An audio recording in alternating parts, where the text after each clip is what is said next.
डोकं सुद्धा दिलेलं आहे. त्याचा वापर आपण कोणत्या कार्यासाठी करतो ते आपण आपलं ठरवायचं असतं. देवाने दिलेलं आहे. या कर्मभूमीवरती असणारं तुम्हाला पाठवलंय. इथं या ठिकाणी तुम्हाला कर्म करण्यासाठी पाठवलेलं आहे. मग तुम्ही चांगले कर्म कराल तर त्या भगवंताच्या कृपेस पात्र व्हाल. आणि जर आपल्याकडून दुष्कर्म झाले मग त्याची शिक्षा ते देवाकडे नाही जाते गिराईक. हे दक्षिणेचा राजा असणारा यम तिकडे गिराईक जात. ज्याचे कर्म केले तैसे भोगाले.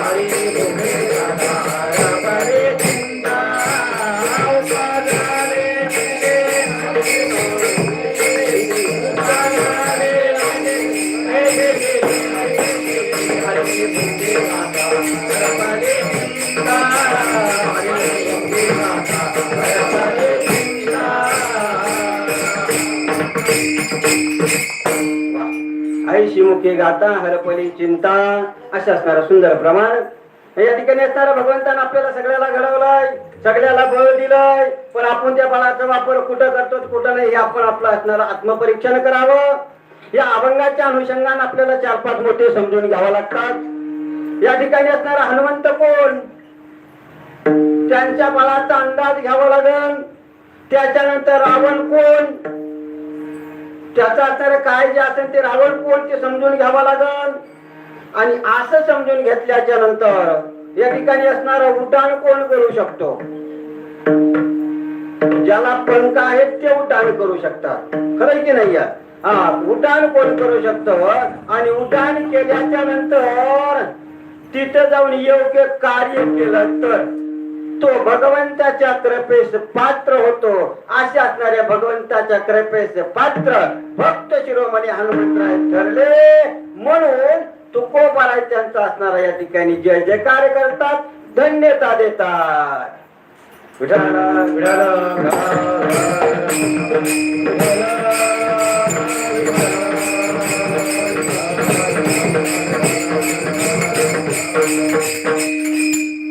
असे असणारे हनुमंतराय समजून घेत असताना या ठिकाणी असणारं त्यांचं असणारं प्रागट्य कसं झालं ते असणारा तो असणारा सविस्तर वृत्तांत आपल्याला श्रवण करावं लागेल.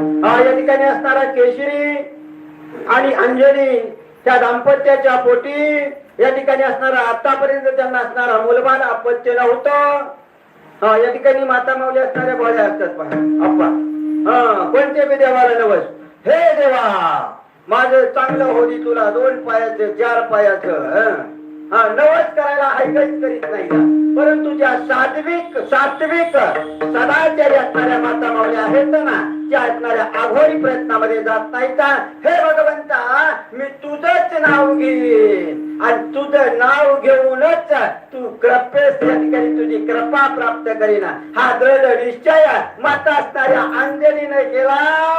आणि ब्रह्मगिरीच्या बाजूला अंजनेय नावाचा पर्वत आहे. आपल्याच असणाऱ्या महाराष्ट्राच्या साधू संतांच्या भूमीमध्ये या ठिकाणी साधू संतांची भूमी, तपस्वी या ठिकाणी तप साधना करण्यासाठी असणारी भूमी. त्या अंजनेय पर्वतावर माता असणारा या ठिकाणी अंजनी तप करू लागल्या. आणि तप करत असताना एक ना एक दिवस आपण असणारा दृढ निश्चय मनात ठेवल्याच्या नंतर देह जावो अथवा राहो पांडुरंगी दृढ भावो. अनेक संकट येतात, त्या संकटाला न डगमगता आपलं ध्येय साध्य करण्याच्या प्रेरणेनं, आपलं ध्येय या ठिकाणी साध्य करण्याच्या इराद्यानं ते ध्येय वेळे होतात ना ते ध्येयापर्यंत निश्चित पोहोचतात. माता अंजनीचं तप फलद्रूप झालं. आणि अंजनीच्या तपासाठी महारुद्राले पोटी